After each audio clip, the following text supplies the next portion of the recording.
Share बाजार से अब हटकर सियासत की करते हैं और सियासत बंगाल में इस वक्त चरम पर है, क्योंकि वहां पर रामनवमी के मौके पर कई तरह के आरोप अब टीएमसी पर लगे हैं। बीजेपी लगातार आक्रामक नजर आ रही है और बीजेपी ये साफ दिखा रही है कि हिंदुत्व के ही अपने एजेंडे पर अब टीएमसी यहाँ पर बीजेपी आगे बढ़ेगी। रामनवमी के मौके पर भी बीजेपी की तरफ से यह आरोप लगाया गया पश्चिम बंगाल सरकार पर कि यहाँ बाबर की सरकार है और अब राम की सरकार लानी है। और इसी मंशा के साथ लगातार वार पलटवार का सिलसिला बंगाल में यहां जारी नजर आता है। शुभेंदु अधिकारी मोर्चा खोले हुए नजर आ रहे हैं और सीधे तौर पर पश्चिम बंगाल सरकार पर सवाल उठा रहे। माफ कीजिए, सुकांता मजूमदार ने बयान दिया है कि बाबर की सरकार है यहाँ पर और राम की सरकार लाना है। शुभेंदु अधिकारी ने कल रामनवमी के जुलूस के दौरान ये तमाम आरोप लगाए कि यहाँ पर आप जुलूस भी नहीं निकाल सकते, किस तरह हिंदुओं पर अत्याचार हो रहा है, ये टीएमसी पर आरोप लगाते हुए। लेकिन टीएमसी और प्रशासन की तरफ से कहा जा रहा है कि किसी तरीके से वहां कोई स्थिति नहीं बिगड़ी है, सब ढंग से चल रहा है। लेकिन कुछ लोग हैं जो माहौल बिगाड़ने की कोशिश कर रहे हैं, यानी सीधा इशारा उनका बीजेपी के तरफ है कि वो माहौल बिगाड़ रहे हैं, लेकिन प्रशासन पूरी तरीके से मुस्तैद है। वहीं बीजेपी कह रही है कि हम अपना धर्म निभा कर रहेंगे, हम अपने जुलूस अपनी शोभा यात्रा निकाल कर रहेंगे, कोई भी सरकार और प्रशासन हमें रोक नहीं सकती। और इसी तरह तुलना जो है सरकार की वो बाबर से करते हुए सुकांता मजूमदार नजर आ रहे हैं। पश्चिम बंगाल में ममता बनर्जी हिंदुओं को दूसरे दर्जे का नागरिक बनाकर छोड़ा है। हावड़ा में पिछली बार रामनवमी में हमला हुआ था और आज मैंने देखा जहां से हमला हुआ था वहां से सीपी ऑफिस का डिस्टेंस 300 मीटर नहीं, तो पूरी तरीके से दर्शाता है कि प्रायोजित अटैक। आज पुलिस पूरी मुस्तैदी से खड़ा है और 5 IAS पूरा संभाल रहे हैं। लेकिन सवाल यह है कि पश्चिम बंगाल में हिंदू अभी भी 70% है। इसके बावजूद अगर रामनवमी मनाने के लिए हिंदुओं को इतनी पुलिस फोर्स की जरूरत पड़ रही है तो दाल में कुछ काला है।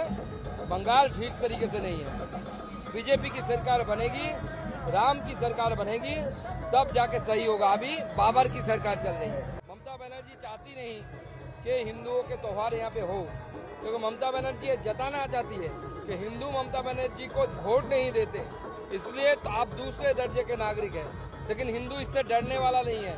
हिंदू लड़ेगा और लड़के आगे आने वाले समय में जिन लोगों ने पत्थर मारा था उनके सीने के ऊपर से हमने रामनवमी किया, अगली बार भी करेंगे, हर साल करेंगे। कितना हिम्मत है देखेंगे, कितना पत्थर मार सकते हो हम देखेंगे। हम राम का नाम लेकर प्यार से इसका मुकाबला करेंगे।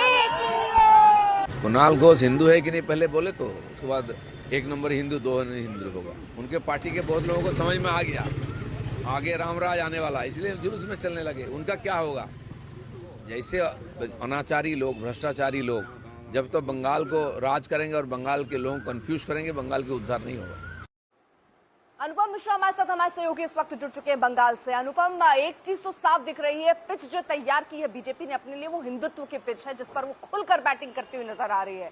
लेकिन यहाँ पर रवैया पश्चिम बंगाल सरकार का क्या नजर आता है, प्रशासन का क्या नजर आता है? ये बिल्कुल सही है अर्पिता। ये 2026 विधानसभा की लड़ाई की भूमिका अभी से तय हो चुकी है, जहां हिंदुत्व ही प्रमुख मुद्दा है बीजेपी का। और वहां अगर हम राज्य सरकार की बात करें तो कल बहुत जगहों पर रामनवमी की रैलियां निकली। पार्क सर्कस में एक घटना हुई, इसके अलावा अभी तक कोई किसी घटना की जानकारी नहीं मिली है।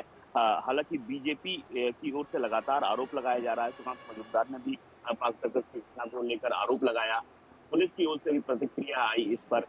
लेकिन बात यही है कि अब ये जो लड़ाई है ये 2026 के लिए भूमिका तय हो चुकी है और टीएमसी सरकार इसमें किस तरीके से आगे बढ़ती है, क्योंकि बीजेपी की भूमिका बिल्कुल तय है। वो हिंदुत्व के मुद्दे पर 2026 का विधानसभा चुनाव लड़ेगी, ये बिल्कुल उन्होंने साफ कर दिया है और उस पर जैसा कि आपने कहा खुलकर बैटिंग कर रही है। तो अब टीएमसी इस पर किस तरह की राजनीति करेगी वो देखने वाली बात होगी। हालांकि अभी तक ममता बनर्जी की राजनीति यही है कि वो सेक्युलर राजनीति की ओर बढ़ रही हैं। वो हिंदू मुसलमान दोनों को साथ लेकर बढ़ने का संकेत दे चुकी हैं। अब आने वाले दिनों में इसमें बदलाव होता है कि नहीं, ये देखने वाली बात होगी। ठीक है, आप नजर बनाए रखिए, आगे भी आपसे अपडेट हम लेंगे। लेकिन इस बीच आपको बता दें, शुभेंदु अधिकारी जो कि लगातार सरकार पर निशाना साध रहे हैं, नेता विपक्ष हैं, वो सीधे तौर पर ये कह रहे हैं कि अब रामराज आएगा। बंगाल में हिंदू के ऊपर अत्याचार हो रहा है। हिंदू बहुत परेशान में है, हिंदू खतरे में है। इसलिए हिंदुत्व के नारे के ऊपर सब हिंदू को एकजुट होना चाहिए। इस साल का रामनवमी स्पेशल था। यहाँ लाभ जिहाद, वोट जिहाद, कन्वर्सन, लैंड जिहाद, घुसपैठिया, बहुत गुंडागर्दी। यहाँ मोमिनपुर इकबालपुर में भी हादसा हुआ था। पिछले दिन रिसरा, शिवपुर, लालखोला में हादसा हुआ, मुर्शिदाबाद में हादसा हुआ, मालदा में हुआ। ये सब बंद होना चाहिए।